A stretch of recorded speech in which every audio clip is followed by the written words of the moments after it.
This is Florida State versus Florida. This is the Sunshine Showdown. This is one of the best rivalries in college football. And I'm Jesse from Plant the Spear here to preview the game for you.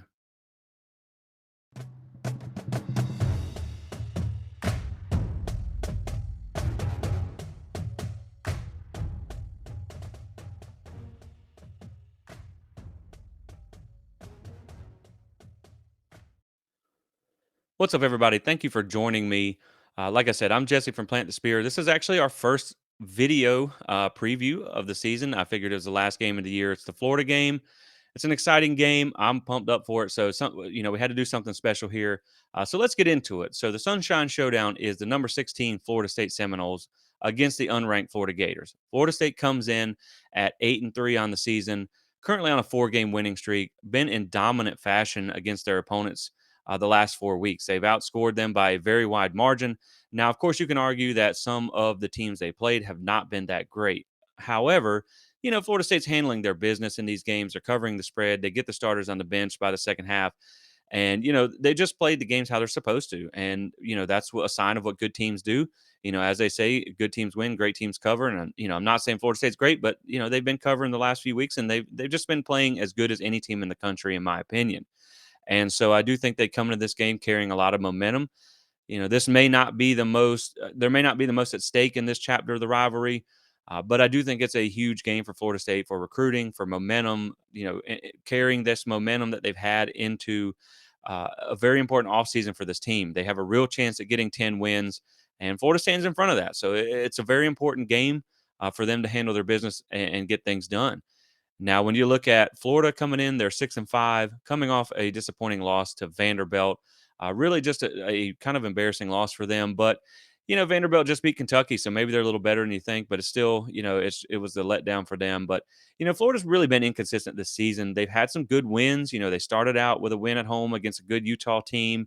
They beat South Carolina pretty good, 38-6, which was, South Carolina's not a bad team. They just beat Tennessee. And some of their losses have been against really good teams. They lost to Georgia, they lost to Tennessee, they lost to LSU. But they also had some kind of head scratchers where they almost lost to a 1-10 South Florida team at home. You lose to Vanderbilt, you struggle to pull off from an A&M team who is absolutely terrible and was down 19 starters. And so, it's just been a little bit inconsistent in year one under Billy Napier. But of course, it's year one, so they're still finding their way. And I do think Florida matches up talent wise better with Florida State than the last four teams have. So, there is the potential that this could be a game. You just don't know which Florida team's going to show up. And so, when we look at a few more numbers for this game, Florida State is currently 4-2 at home. We do know that this game has been sold out for months. So, it looks to be a pretty crazy atmosphere inside Doak Campbell Stadium at nighttime. And Florida has been 1-2 on the road. So, they have struggled a little bit. Now, Florida's used to playing in some big environments, but it will undoubtedly be an advantage for Florida State to be in front of a sold out crowd at home. And so when we look at a few more stats on this game, so Florida is one of the teams, like we talked about. Some of the losses have been against better teams. They are one of only two teams on Florida State's schedule that has had a tougher strength of schedule than them. Now it's not by a wide margin; it's 19th to 22nd, but they are a little battle tested. Like I said, they have played some good teams, and so that just maybe looks like, when you see they have 5 losses, it's like, okay, well, they lost to some really good teams. So, the potential is in there. It's just like we said, they've been inconsistent at times. And I do think Florida State is the better team on paper. I do think Florida State is the hotter team right now playing better football under year 3 and Mike Norvell. They have seemed to turn a corner. This program does seem to be a lot better. I do think they are deserving of being, close on the verge of top 15. I think they'll end up there with a win against Florida, but I do think they look like a top 15 team right now. And it's surprising to say, but it's also very pleasing to see the progress that this team has made.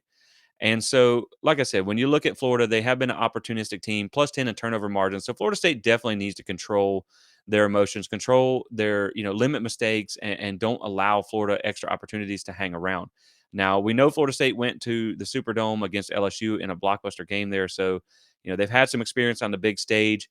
This is like their 8th primetime game of the season. So they're used to this time slot. They're used to the big crowds. Um, they also went to Miami and beat them down on the road, just throttled Miami. by 42 points in a rivalry game, which I feel was their best game of the season. They limited the mistakes. They played well in all three phases. And so I think Florida State's a very business-like team. I think they approach every week individually as a faceless opponent, just focusing on themselves. But they do ultimately know that this game is important to the program. Norvell acknowledges that. He has no problem saying that. So, you know, I do think they're going to put a little extra into this one. I think they're going to be ready, but I think they will keep that approach where it's just business-like. And so I do like Florida State to remain focused in this game and get the job done. But win probability goes to Florida State 76.9% per ESPN. PFF is a little bit lower, giving Florida State a 72.3% edge. And so when we talk about Florida's offense, they are 33rd in the country. It's not a bad offense. Now they're 67th in pass, which Anthony Richardson has been inconsistent himself. He's had 6 games this season where he's thrown for under 200 yards, but he's also thrown for over 402. He's had some games where he's had single digit QBR ratings. I believe until the third game of the season, he had more tackles than he did passing touchdowns, which is kind of insane. And so it's been a little bit of an up and down season for Richardson. Now he does have the tools. He's a big guy. He's got a cannon for an arm. He's a legit run threat with over 600 yards on the ground this season. But he may be without a few guys in the receiving corps. Florida said that they've already had some guys ruled out and some guys who are questionable. And that group that they named, we'll see if it's any smoke and mirrors. We'll see who's actually there on Friday night, if it's some gamesmanship or whatnot going on. But those guys account for 63% of the receiving yards on Florida's offense. So if they are out, it's huge. And that means Florida State can really try and bottle the run up against Florida and make them one dimensional, make an inconsistent quarterback, with backup receivers, try and beat you through the air. Now, they have been, Florida, if they get going, they can get some things done. Like I said, Florida, or Richardson, excuse me, he's come on a little bit better later in the season. He did throw for 400 yards against Vanderbilt. But the funny thing about the Vanderbilt game is they were actually held under 50 yards of rushing. And that's really your main concern in this game is their rush attack. It's 15th in the country, like we said. And you have two good backs in ETN and Montrell Johnson, transfer from Louisiana that came over with Napier. They're both averaging over 5 yards a carry this season. So, you're going to have to watch out for the run game here. They do have a pretty decent offensive line. They're experienced. There's some veteran guys, not really anything overly dominant, but, a solid offensive line for them. And so Florida State struggled against the run through most of the season. I do feel like a lot of that was attributed to Fabian Lovett being out, but now that he's back and your guys seem healthy, Florida State seems healthy. I think they'll do a good job of stopping the run in this game. But it will be something to watch there. Florida State does have a good pass defense, so if those guys are out, they can really hopefully control them and make Florida one dimensional. And so when you look at Florida's offense, they are averaging 31.2 points per game on the season, but against better defenses, against top 50 defenses, which top 50 is not necessarily elite, but it's the better half of college football. And Florida State comes in with the 11th ranked defense, so it's one of the better defenses that they've faced this season. Against those top 50 defenses, which has been 3 games this season, Florida's only averaging 21 points a game, which is over 10 points off of their season average. And so with Florida State having the 11th ranked defense and Florida possibly being down some guys, I do think, you look for Florida State to be able to hold them around that number, around the 17 to 21 point range, maybe less.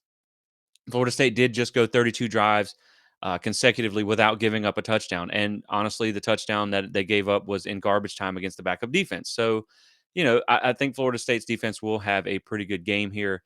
Florida's offense is also 119th in red zone. So they've struggled to convert into points. They're 10 of 16 on field goals this season. So they've had some kicking issues of their own. So Florida State's defense does have a chance to get some things done here. They have been playing really well in the last few weeks.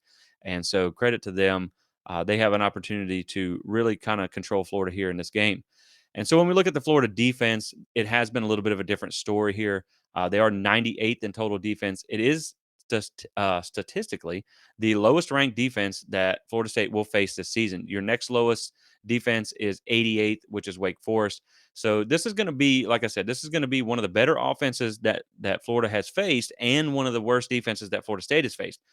In the two offenses that Florida has faced that are better than Florida State, that was Georgia and Tennessee. They gave up 42 points to Georgia and 38 points to Tennessee. They gave up over 500 yards in both of those games. Florida has also given up over 200 rushing yards in 4 games this season. Florida State is on a 6-game streak of over 200 rushing yards. So I do think Florida State will be able to get things going on the ground. The offensive line has really been effective this year, especially in the last 4 weeks. They've really just been performing well.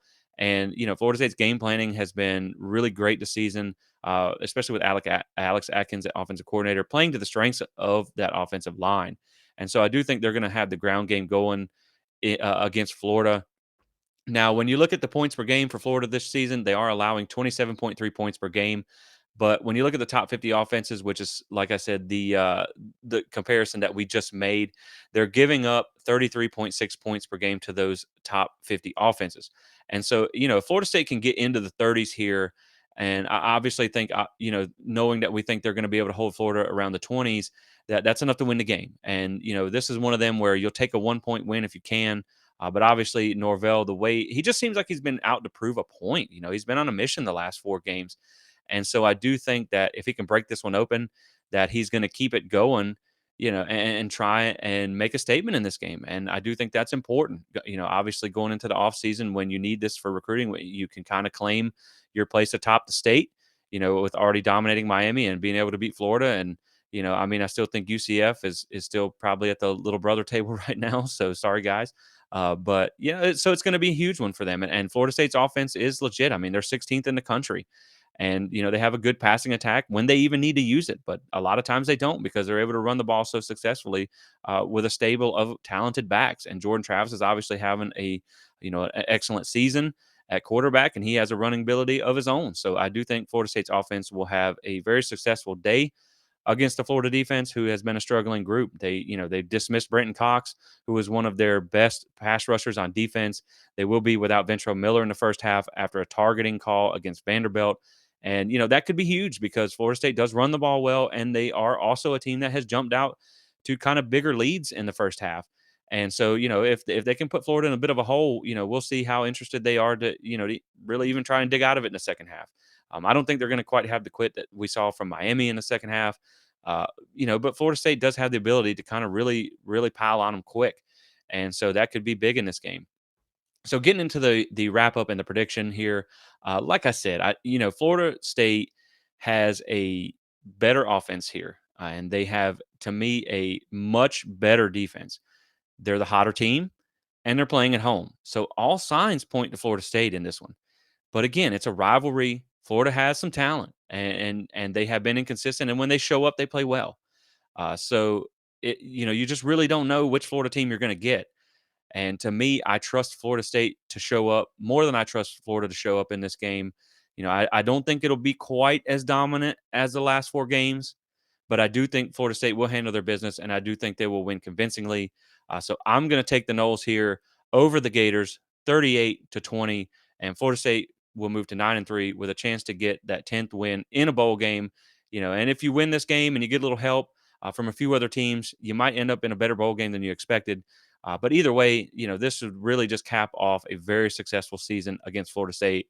For Florida State. Now, again, this is just my prediction. Anything goes in a rivalry game, so we don't know what's going to happen. But like I said, this team is just playing lights out right now. They're playing as good as anybody in the country. And, Florida's a bit reeling right now. So I do like what Florida State should be able to do in this game at home just to close the regular season out. So, again, you guys, if you want a little more in-depth preview, our latest podcast episode is over an hour long, goes way in depth on this team, both of these teams in this matchup. You can also go to plantthespear.com to get a written article and check us out on social media too. Get in on the conversation. I would love to have you guys join me there. We've been having a little fun this week, because that's what rivalry games are all about. It's all about kind of, talking a little smack. And, if you can't have fun, then what's the point in a rivalry game? So, go check us out there. We'll have a game thread posted tomorrow morning. And again, I appreciate you guys watching. Like and subscribe if you enjoyed this video. And go Noles.